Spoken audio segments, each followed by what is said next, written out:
नमस्कार साथियों, स्वागत है आप सभी का आज के इस नई वीडियो में। ये वीडियो आप सभी शिक्षा मित्र साथियों के लिए काफ़ी ज़्यादा महत्वपूर्ण एवं काफ़ी ज़्यादा हेल्पफुल होने वाली है। इस वीडियो के माध्यम से आप सभी के बीच में हाल ही के अंदर की एक बड़ी खबर साझा करेंगे। ये खबर आप सभी के लिए काफ़ी ज़्यादा महत्वपूर्ण है, तो सभी साथी वीडियो को पूरा देखें। चैनल को अभी तक आपने सब्सक्राइब नहीं किया है, आप इसे सब्सक्राइब भी कर लें। अब चलते हैं अपडेट पर। अब उसके बच्चों का कैसे पालन पोषण होगा, यह एक सोचनीय प्रश्न है जो सरकार को सोचना चाहिए। हमारा धरना क्योंकि पूर्व में निर्धारित है कि 18 अक्टूबर को हम लोग पूरे दलबल के साथ लखनऊ के इको गार्डन की जमीन पर पहुंचने वाले हैं और सरकार से अपने लिए न्याय की गुहार लगाने वाले हैं। हमने 12 जनवरी को सरकार से निवेदन किया, जिसमें सरकार की ओर से लखनऊ की जो तत्कालीन विधायक जी हैं विधायिका, वो उपस्थित हुई। इसके बाद में हमने 20 फरवरी को जो रमाबाई अम्बेडकर पार्क में सरकार से गुहार लगाई, जहां पर लखनऊ से जो मोहल्लागंज से सांसद जी हैं श्री कौशल किशोर जी, वो आए, और एक संजय निषाद जी जो मंत्री हैं उत्तर प्रदेश सरकार में, वो आए, दोनों से गुहार लगाई, लेकिन उसका कोई परिणाम नहीं हुआ। आज तक किसी भी शिक्षा मित्र को किसी भी तरह का कोई भी लाभ सरकार की ओर से नहीं दिया गया। सरकार शिक्षा मित्र इस समय हताश है, निराश है और सरकार से ये गुहार करता है कि किसी भी तरह से शिक्षा मित्रों को उनका बाजी वक्त दे दिया जाए, और यदि आप हमें हमारा बाजी वक्त नहीं देंगे तो हम आर पार की लड़ाई लड़ने के लिए तैयार हैं, नकला कूद करने के लिए तैयार हैं, और जो भी हम पर बन पड़ेगा हम सरकार के विरुद्ध वो करेंगे। हमें जहां भी धरना देना पड़ेगा हम वहां देंगे। और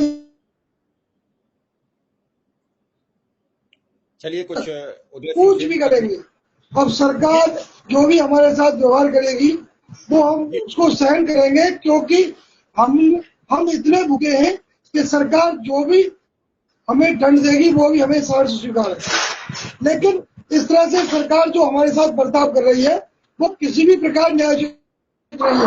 माननीय प्रधानमंत्री जी ने कहा कि हम शिक्षा मित्रों के साथ खड़े हैं। माननीय मुख्यमंत्री जी ने कहा कि हम शिक्षा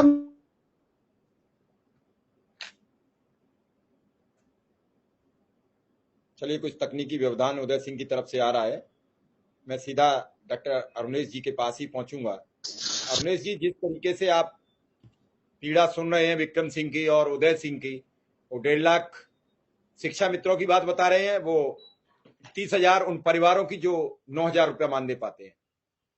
ऐसे में इस महंगाई के दौर में किस हिसाब से अपना परिवार चलाते होंगे, और उसमें जब सरकार सुप्रीम कोर्ट तक उन्हें लड़ने के लिए चैलेंज करती है, सुप्रीम कोर्ट में सरकार उनके खिलाफ, उनके मानदेय के खिलाफ 17,000 के खिलाफ अपील दायर कर देती है, तो क्या होगा?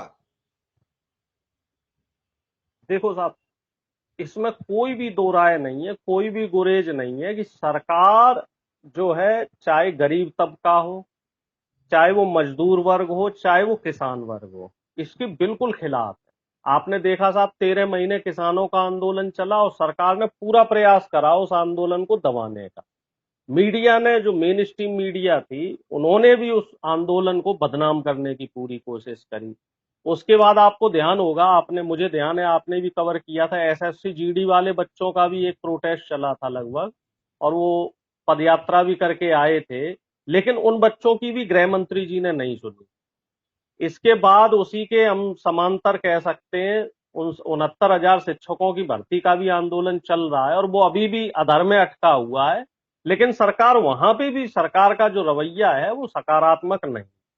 अब शिक्षा मित्रों में एक सबसे बड़ी जो मूल समस्या ये है कि जो पुरानी सरकारें थी, इन्होंने इनका जो मानदेय था वो बढ़ाया हुआ था। अब जो सरकार आई है, हमें तो ये समझ में नहीं आता कि जब भी कोई दूसरी सरकार आती है या नई सरकार आती है तो वो योजनाएं लेके आती है। और योजनाएं क्या है? योजनाएं ये है कि साहब चलो, पुरानी सरकार इतना दे रही थी, हम आपको बढ़ा के इतना कर देते हैं। लेकिन ये हमने देखा है कि बीजेपी की जो सरकार है, ये ऐसी सरकार है जो गरीबों से तो पैसा ले रही है और दे किसे रही है? अमीरों को। कैसे दे रही है शिव जी, ये समझ लीजिए। 2014 से पहले हम लोग, सब लोग जानते हैं कि टैक्स जो है हमारे देश में वो दो तरीके से दिया जाता है। डायरेक्ट